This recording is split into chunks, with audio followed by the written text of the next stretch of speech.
Hello viewers, আশা করি সকলে ভালো আছেন। ব্যস্ত দিনে সময় বড় কম পাওয়া যায়, তাই অনেক বেশি ঝামেলার বা আয়োজন করে রান্নার থেকেও বেশি সুবিধা হয় ঝটপট রান্না করতে।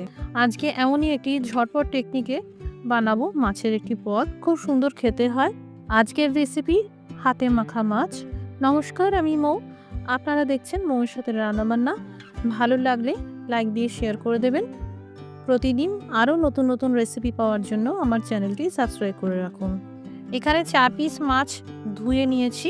আপনারা রুই, কাতলা, ভেটকি মাছ বা ভোলা মাছ দিয়ে করতে পারবেন। আবার যে কোনো ছোটো মাছ দিয়ে বা চুনো মাছ দিয়েও আপনারা এই রান্নাটা করতে পারবেন।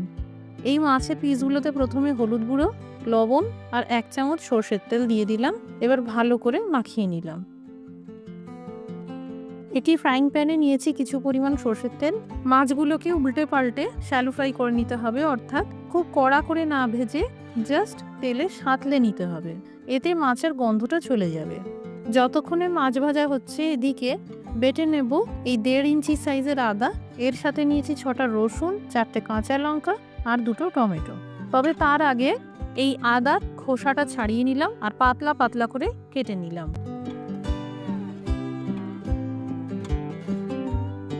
আর যে টমেটো দুটোকে নিয়েছি, এইভাবে হাফ করে পাতলা পাতলা করে কেটে নিলাম।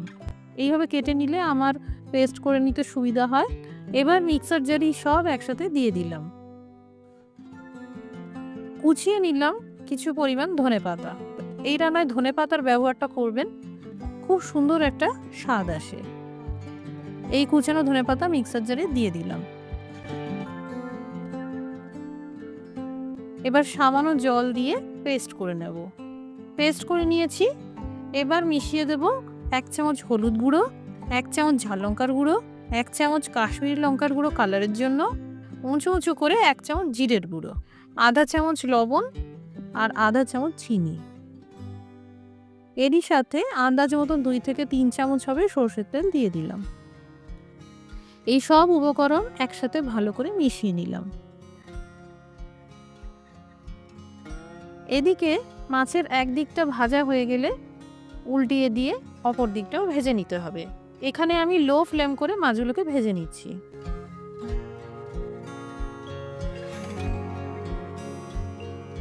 মাছ ভাজার পর এক্সট্রা তেল সরিয়ে দিলাম।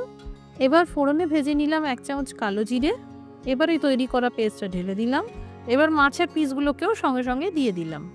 এখানে মশলার পেস্ট কষানোর কোনো প্রয়োজন নেই। দিয়ে দিলাম 1 চামচ হিং। যাদের কাছে হিং অ্যাভেলেবেল থাকবে না, দেবেন না।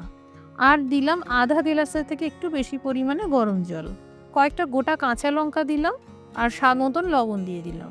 এবার কম আঁচে 5 মিনিটের জন্য রান্না করে নেব। এই দেখুন, মাছ সুসিদ্ধ হয়ে গেছে। তৈরি হয়ে গেল খুবই ঝটপট হাতে মাখা মাছের একটি ঘরোয়া পদ।